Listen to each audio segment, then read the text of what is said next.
Assalamualaikum warahmatullahi wabarakatuh.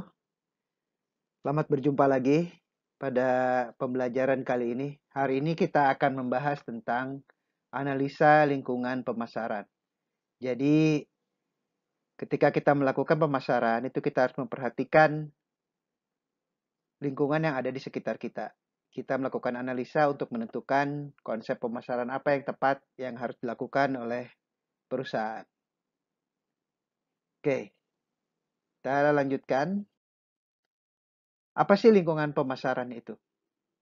Jadi lingkungan pemasaran adalah para aktor dan kekuatan di luar pemasaran yang mempengaruhi kemampuan manajemen pemasaran untuk membangun dan mempertahankan keberhasilan dengan sasaran pelanggan. Jadi lingkungan pemasaran itu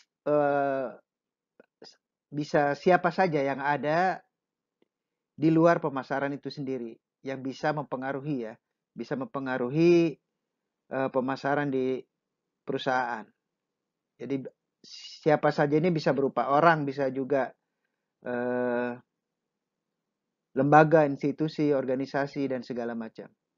Nah, seorang marketer atau pemasar itu harus menjadi pemerhati tren lingkungan dan mencari peluang. Jadi, seorang marketer itu harus betul-betul memperhatikan lingkungan sekitarnya. Karena ketika dia gagal memperhatikan lingkungan, dia tidak bisa beradaptasi, maka kemungkinan besar proses pemasarannya akan gagal. Nah, di sini marketer harus memiliki dua kemampuan. Yang pertama, pendekatan metode seperti riset pemasaran, intelijen pemasaran, dan analisis pemasaran untuk mengumpulkan informasi dan mengembangkan wawasan tentang lingkungan pemasaran. Nah, yang kedua, dia harus menghabiskan lebih banyak waktu di lingkungan pelanggan dan pesaing dengan mempelajari lingkungan secara cermat, dan pemasar dapat menyesuaikan strategi mereka untuk memenuhi tantangan dan peluang pasar baru. Jadi pemasarnya harus punya dua kemampuan ya. Yang pertama yaitu dia paham metode ya, paham metode. Jadi pemasaran itu bisa dilakukan secara metodik dengan riset misalnya, dengan melakukan survei, dengan wawancara, dengan uh, pencarian data dan segala macam bentuknya, dan juga bisa dengan intelijen pemasaran. Nah, ini hal yang menarik bahwa intelijen itu bukan hanya ada di dunia militer atau dunia kejahatan seperti itu, tapi juga di pemasaran itu ada intelijen. Bagaimana marketer itu bisa memahami kekuatan atau apa yang akan dilakukan oleh pesaingnya gitu. Jadi sebelum pesaingnya mengeluarkan produk, dia sudah tahu bahwa pesaing akan membuat produk yang seperti ini. Nah, itu intelijen pemasaran. Ini sangat sangat menarik untuk dipelajari lebih lanjut bagaimana cara intelijen pemasaran itu bekerja. Ya mirip-mirip dengan cara Intel di dunia spionase ya pada umumnya gitu. Sebenarnya sama, hanya berbeda adalah apa yang menjadi objeknya gitu. Kalau dalam dunia spionase, dunia mata-mata itu kan yang dicari adalah misalnya data-data penting suatu negara gitu atau data-data militer gitu. Sementara kalau dalam dunia pemasaran, intelijen pemasaran ya mencari tahu data-data tentang suatu produk ya, produk baru, produk yang sedang dikembangkan oleh perusahaan pesaing gitu. Itu eh, menjadi objek dari intelijen pemasaran.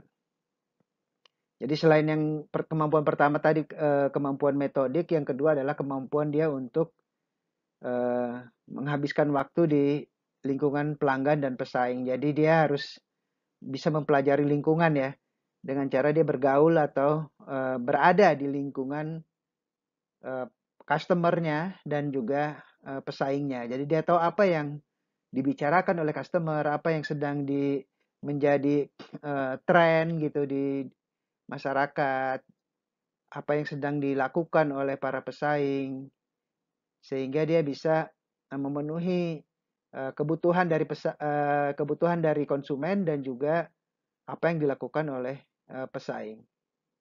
Nah, ini adalah lingkungan pemasaran. Nah, dalam lingkungan pemasaran itu ada dua ya. Ada micro environment dan nanti ada macro environment. Ada lingkungan mikro ya, lingkungan yang kecil.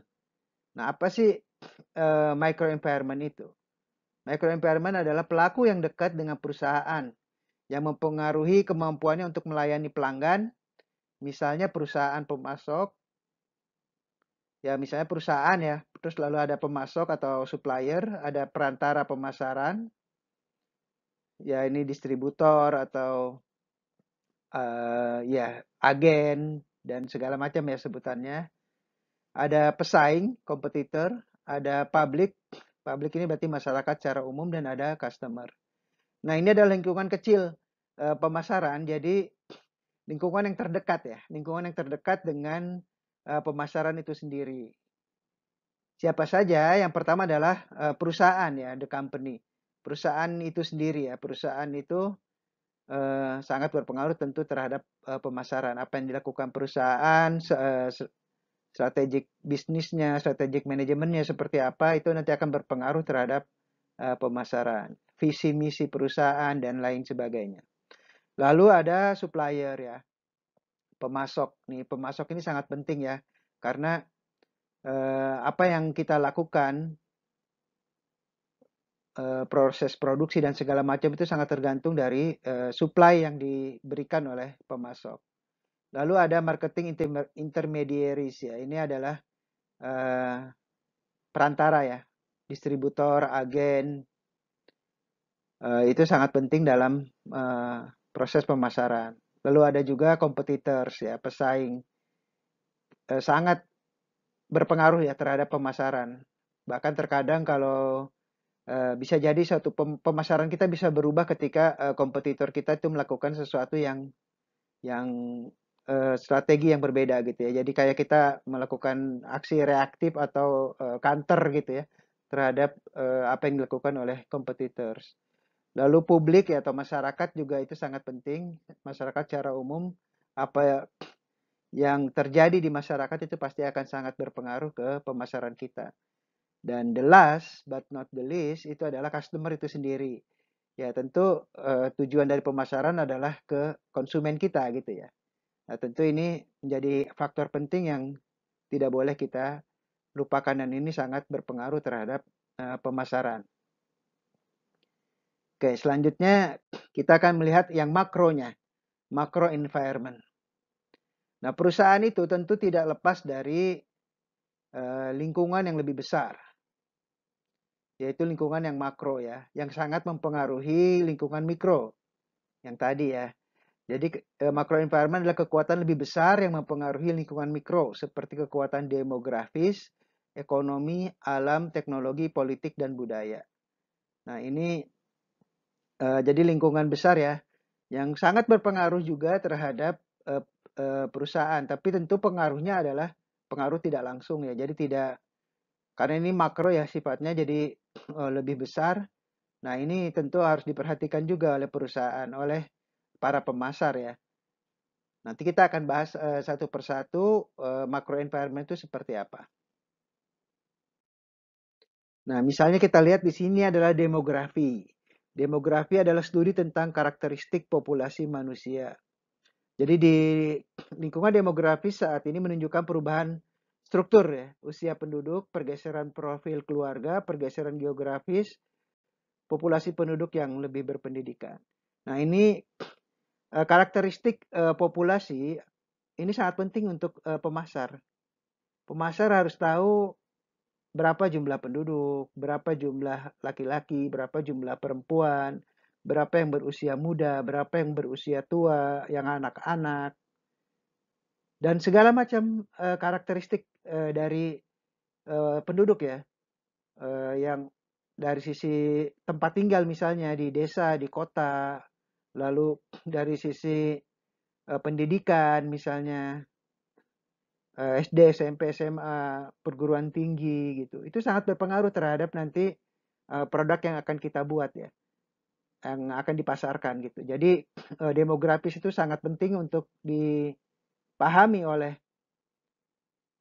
para marketer karena yang akan dijual, yang akan dipasarkan adalah produk untuk manusia ya, untuk orang gitu. Jadi tentu karakteristik dari manusia itu tentu harus dipahami. Nah, sekarang trennya adalah adanya perubahan struktur usia penduduk. Ya, kalau bahasa lainnya itu bonus demografi ya. Jadi penduduk usia muda, usia produktif itu sekarang jauh lebih banyak dibandingkan dengan penduduk usia lanjut ya atau lansia. Jadi Indonesia sedang mengalami bonus demografi dan ini sangat bagus sebenarnya untuk para marketer karena usia produktif itu ya berarti usia yang masih muda gitu ya. Jadi produk-produk untuk eh, pasar usia muda itu bisa banyak dipasarkan karena mereka secara populasi itu jauh lebih banyak dibandingkan dengan yang usia lanjut ataupun usia dini ya, usia anak-anak gitu. Nah, ini tentu jadi pasar besar untuk produk yang ditujukan kepada anak muda. Lalu juga ada pergeseran profil keluarga. Jadi misalnya ya di perkotaan mungkin jumlah anak semakin sedikit ya. Misalnya cukup 2 anak atau 3 anak gitu dibandingkan dengan di pedesaan yang ya punya anak lebih banyak gitu ya. Mungkin 4, 5 gitu dan seterusnya. Jadi ini juga menjadi bahan perhatian untuk para marketer. Lalu berikutnya adalah pergeseran geografis. Jadi sekarang misalnya banyak kota-kota baru atau ya kota-kota satelit ya. Jadi kota di sekitar kota besar itu menjadi kota-kota baru yang berkembang gitu. Seperti misalnya kalau di sekitar kita di Tangerang itu misalnya ada kawasan baru yang sedang dikembangkan seperti daerah Tenjo misalnya, itu akan jadi kota baru. Sekarang sudah semakin berkembang ya, misalnya kalau Tangerang sekarang semakin ke barat pembangunannya, terus nanti akan berkembang juga kawasan di Tangerang Utara ya, Tangerang Utara ya, yang sekarang yang sudah mungkin dikenal itu PIK 2 misalnya di Kosambi. Nanti akan terus berkembang pembangunan di kawasan pantai utara Tangerang dan nanti akan ada jalan tol juga ke situ. Jadi nanti akan menjadi eh, kota-kota baru ya. Ya, jadi penduduknya akan semakin banyak dan akan semakin ramai di sana, akan banyak perumahan, banyak mungkin daerah industri, perdagangan gitu akan semakin terbuka dan itu nanti akan menjadi eh, target market untuk para pemasar gitu. Nanti akan produk apa yang sesuai untuk kota-kota baru seperti itu. Lalu tren berikutnya adalah populasi penduduk yang lebih berpendidikan. Jadi sekarang ini tingkat pendidikan semakin lama semakin meningkat ya, semakin bagus. Jadi orang yang berpendidikan tuh semakin banyak. Yang bisa mendapatkan kesempatan untuk kuliah itu jauh lebih banyak dibandingkan dulu. Jadi orang-orang yang berpendidikan tuh lebih banyak. Nah, ini tentu akan menjadi perhatian untuk para marketer. Jadi produk apa yang cocok untuk orang yang berpendidikan gitu. Kira-kira seperti itu ya. Jadi tentu bahasa iklan, bahasa promosi itu akan sangat berpengaruh juga dengan tingkat pendidikan konsumen ya. Gitu. Jadi ini harus menjadi perhatian. Nah ini adalah demografi. Kita akan bahas lingkungan makro environment berikutnya itu tentang ekonomi. Nah, lingkungan ekonomi itu terdiri dari faktor-faktor yang mempengaruhi daya beli dan perilaku konsumen. Lingkungan ekonomi dicirikan oleh konsumen yang lebih hemat, yang mencari nilai yang lebih besar, kombinasi yang tepat antara kualitas dan layanan yang baik dengan harga yang wajar. Nah, tentu lingkungan ekonomi sangat berpengaruh ya terhadap pemasaran karena memang pemasaran sendiri ya banyak ya tentu adanya di bidang ekonomi. Jadi harus diperhatikan faktor-faktor yang mempengaruhi daya beli dan perilaku konsumen. Nah, sekarang misalnya itu tingkat suku bunga semakin tinggi. Naik terus ya. Ada beberapa kali Bank Indonesia menaikkan tingkat suku bunga. Tentu ini akan mempengaruhi tingkat suku bunga di bank umum ya. apa namanya, suku bunga kredit tentu akan naik ya. Kredit rumah, kredit kendaraan, dan semua jenis kredit itu suku bunganya akan tinggi. Lalu akan terjadi ya, dan sudah terjadi ya, inflasi ya, kenaikan harga. Nah, tentu ini akan mempengaruhi daya beli konsumen karena konsumen pasti daya belinya berkurang ya. Daya belinya berkurang karena barang-barang yang dijual semakin mahal.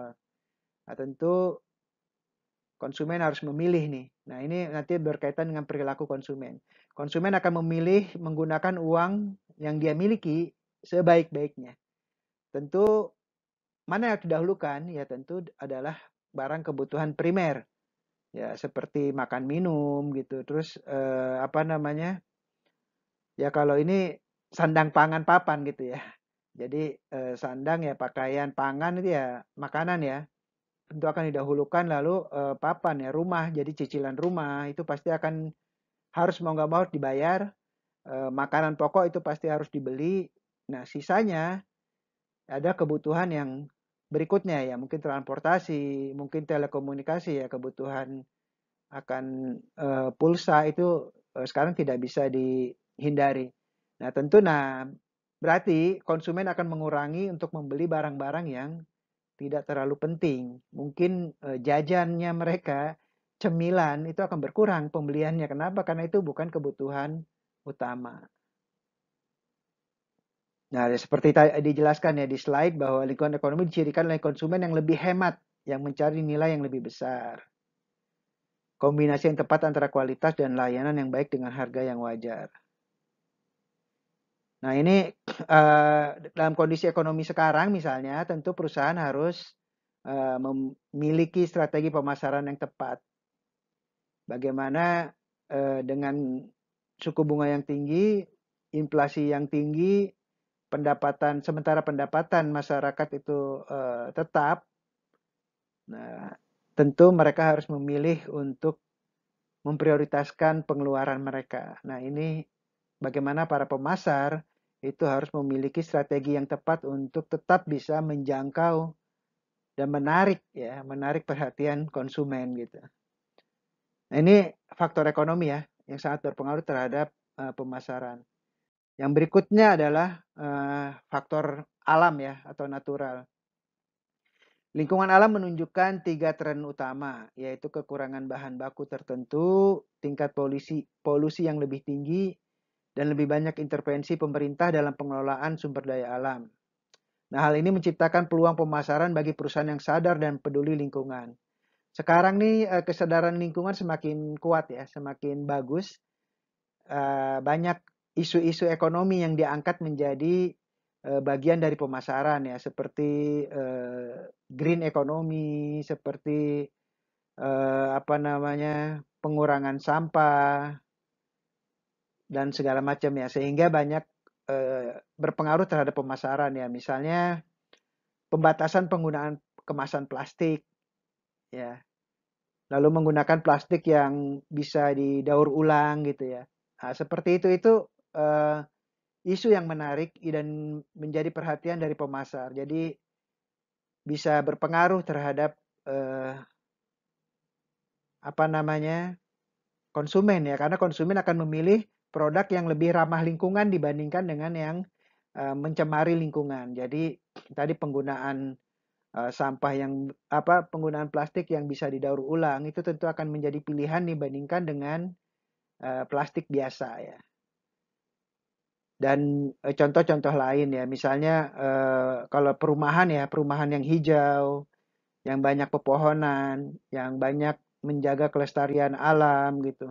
Itu tentu akan lebih dipilih dibandingkan dengan perumahan yang kurang memperhatikan kelestarian lingkungan. Nah, ini faktor alam ini juga berpengaruh ya terhadap pemasaran. Terus penggunaan bahan kimia berbahaya dan segala macam itu sudah menjadi concern dari konsumen ya, jadi perhatian dari konsumen. Jadi konsumen akan memilih produk-produk yang aman ya, aman secara lingkungan dan aman juga buat kesehatan, buat kepentingan konsumen itu sendiri. Oke, kita lanjutkan dengan faktor yang lain dari macro environment, yaitu teknologi. Nah, teknologi ini bisa menciptakan peluang, tapi juga sekaligus tantangan. Kemajuan digital sangat mempengaruhi ya, bagaimana konsumen berbelanja, membeli, dan mengalami berbagai merek ya. Sekarang mereka sangat mudah untuk melakukan segala jenis transaksi karena kemajuan teknologi. Jadi konsumen sangat mudah mencari informasi tentang suatu produk, konsumen bisa mudah untuk memilih produk-produk yang sesuai dengan pilihannya. Tapi juga ini suatu peluang juga buat perusahaan, bahwa perusahaan itu juga bisa mencari informasi tentang konsumen itu lebih mudah gitu ya. Karena data-data tentang konsumen itu terbuka juga gitu. Ketika mereka mengakses media sosial, mereka mengakses eh, email atau eh, berbagai macam aplikasi, kan datanya tersimpan ya. Datanya tersimpan. Nah, itu bisa dipergunakan oleh perusahaan untuk mempelajari dan memahami bagaimana eh, perilaku konsumen gitu. Jadi ketika konsumen mengklik iklan misalnya, iklan apa yang sedang dia cari, iklan apa yang dia sukai, itu kita bisa bisa tahu ya. Ya tentu dengan teknologi yang bisa membantu kita. Nah, perusahaan harus sangat cepat ya beradaptasi terhadap perubahan teknologi ya. Harus sangat memperhatikan teknologi terkini yang sedang tren di masyarakat gitu. Dan perusahaan harus cepat mengadaptasi ya, cepat mengikuti sedang happening apa gitu teknologinya. Ini harus cepat diikuti dan bisa mengambil peluang di situ untuk mengambil pasar yang lebih banyak lagi gitu. Jadi sekarang sudah sangat terpengaruh ya dengan teknologi gitu. Pemasaran itu sangat terpengaruh oleh teknologi. Jadi dunia pemasaran tidak lagi seperti dulu, tapi sudah banyak berubah, sudah banyak apa namanya dipengaruhi oleh perkembangan teknologi yang sekarang ini. Oke, berikutnya adalah uh, faktor politik. Nah, lingkungan politik ini berpengaruh juga ya, walaupun tidak langsung ya. Perusahaan tidak ikut politik gitu. Masyarakat juga sebagian ya, sebagian besar mungkin tidak begitu memperhatikan politik gitu, tidak peduli mungkin, tapi tetap pemasaran itu dipengaruhi oleh politik ya, tidak bisa dilepaskan. Nah, lingkungan politik terdiri dari hukum, lembaga, dan kelompok yang mempengaruhi atau membatasi tindakan pemasaran. Nah, lingkungan politik telah mengalami perubahan yang mempengaruhi pemasaran di seluruh dunia. Misalnya ya, meningkatnya undang-undang yang mengatur bisnis. Jadi bisnis sekarang semakin diatur oleh undang-undang. Lalu ada penegakan lembaga pemerintah yang kuat dan penekanan yang lebih besar pada etika dan tindakan yang bertanggung jawab secara sosial. Jadi politik ini ngaruh juga ke pemasaran ya, meskipun tadi ya pengaruhnya mungkin tidak langsung ya, tidak langsung tapi ada pengaruhnya. Misalnya ada undang-undang baru, undang-undang cipta kerja misalnya contoh, itu pasti ngaruh ke pemasaran. Lalu politik sekarang juga apa yang terjadi gitu ya, atau apa yang akan terjadi. Misalnya Indonesia akan melaksanakan pemilu ya, pemilu di 2024. Tentu ini menjadi perhatian buat perusahaan. Ini akan jadi satu faktor yang diperhatikan dalam pengembangan bisnis. Kira-kira konstelasi politiknya seperti apa nih di 2024? Kita akan punya presiden baru karena presiden lama tidak bisa dipilih lagi kan. Jadi ini akan menjadi perhatian kira-kira presiden baru seperti apa kebijakannya.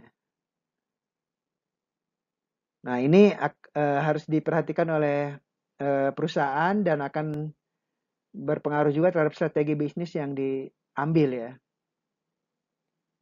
Banyak kan wait and see ya, menunggu gitu ya, menunggu apa yang terjadi 2024 untuk melakukan ekspansi misalnya investasi besar-besaran atau apa, itu biasanya menunggu apa yang akan terjadi.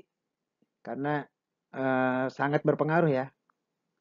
Keputusan di politik itu akan berpengaruh terhadap keputusan di bidang ekonomi. Oke, kita lanjutkan berikutnya, lingkungan pemasaran berikutnya yaitu budaya. Nah, budaya juga sangat berpengaruh terhadap pemasaran. Lingkungan budaya terdiri dari institusi dan kekuatan yang mempengaruhi nilai, persepsi, preferensi, dan perilaku masyarakat. Lingkungan menunjukkan tren ke arah teknologi baru yang diaktifkan komunikasi, berkurangnya kepercayaan terhadap institusi, meningkatnya patriotisme, apresiasi yang lebih besar terhadap alam, spiritualisme yang berubah, dan pencarian nilai-nilai yang lebih bermakna dan bertahan lama. Jadi budaya itu sangat berpengaruh ya terhadap pemasaran. Jadi misalnya ya, ketika pemasaran suatu produk ya di luar negeri misalnya, itu sangat berhasil.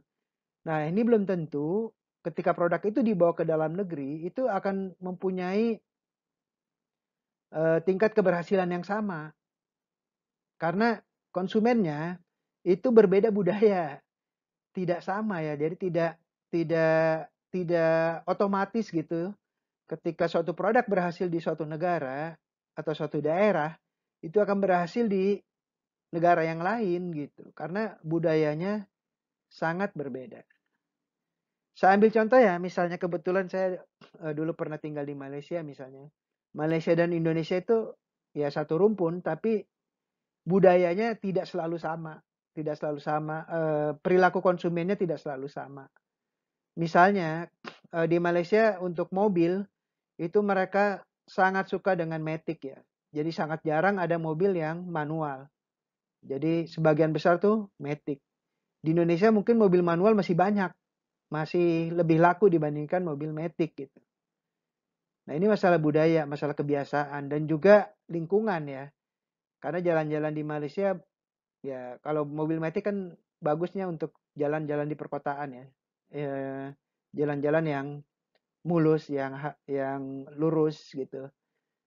Nah, di Malaysia mungkin lebih cocok. Sementara di Indonesia mungkin kurang cocok gitu ya, kurang sesuai. Lalu berikutnya ya banyak contoh lain ya, misalnya perbedaan-perbedaan. Jadi meskipun kelihatannya sama, tapi budaya itu sangat mempengaruhi ya. Pasti ada perbedaannya dan itu harus diperhatikan oleh marketer. Jadi ketika dia akan memasarkan produk, dia harus memperhatikan budaya di masyarakatnya itu seperti apa.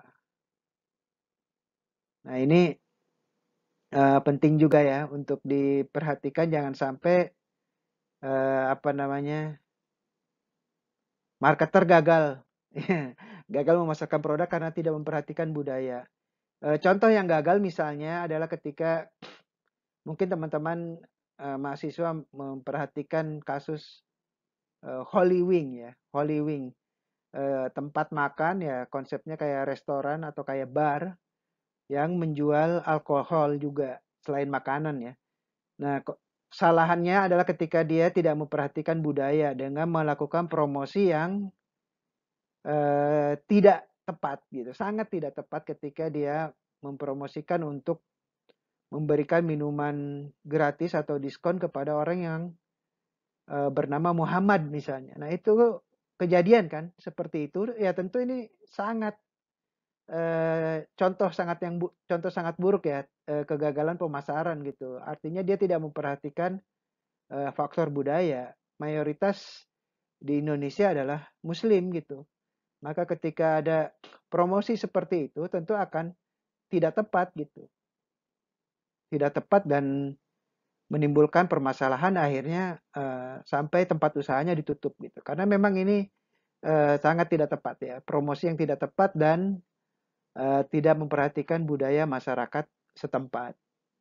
Nah, ini faktor budaya harus menjadi perhatian penting bagi para pemasar.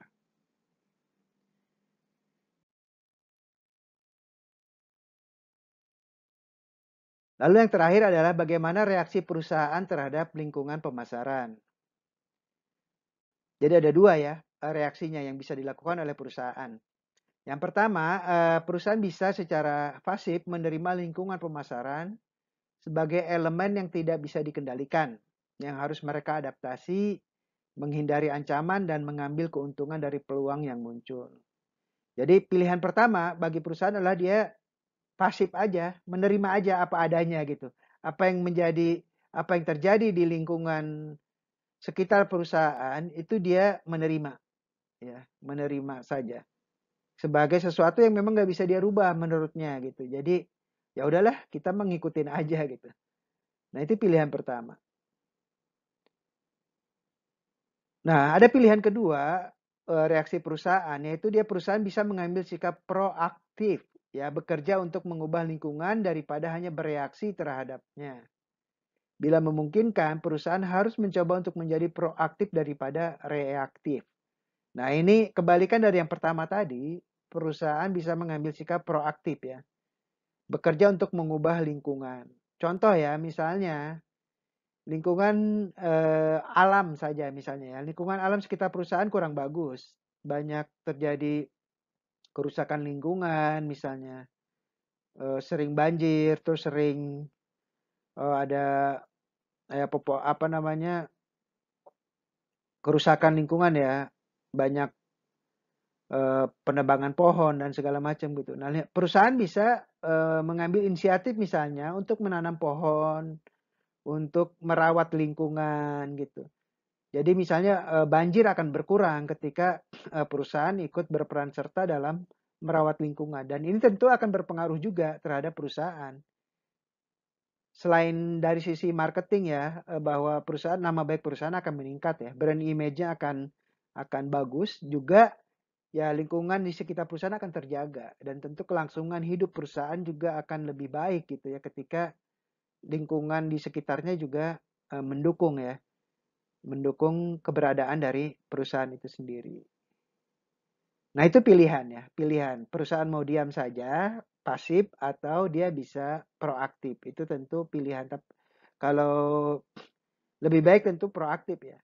Proaktif untuk bisa eh, mengubah lingkungan. Tentu sesuai dengan kemampuan dan apa namanya situasi dan kondisinya ya. Kalau lingkungan politik tentu agak sulit untuk dirubah oleh perusahaan gitu.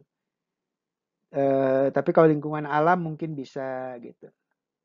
Teknologi mungkin bisa melakukan adaptasi dan sebagainya. Nah, itulah materi kuliah kita pada kesempatan kali ini, bagaimana analisa lingkungan pemasaran itu sangat penting untuk melakukan strategi pemasaran ya. Jadi pemasaran itu sangat dipengaruhi oleh lingkungan mikro environment tadi sudah kita bahas di awal, yang lingkungan terdekat yang sangat berpengaruh terhadap pemasaran itu sendiri, dan yang kedua adalah lingkungan makro yang berada di luar perusahaan, tapi itu juga sangat ya itu berpengaruh juga ya, berpengaruh juga sebagian besar tidak langsung pengaruhnya ke pemasaran ya. Nah, ini yang harus dipahami oleh para marketer, bagaimana melakukan analisa lingkungan, karena ini akan berpengaruh juga terhadap strategi pemasaran apa yang harus dilakukan oleh perusahaan. Baik, itu saja yang bisa saya sampaikan untuk kesempatan kali ini. Terima kasih atas perhatiannya. Semoga bermanfaat untuk kita semuanya. Assalamualaikum warahmatullahi wabarakatuh.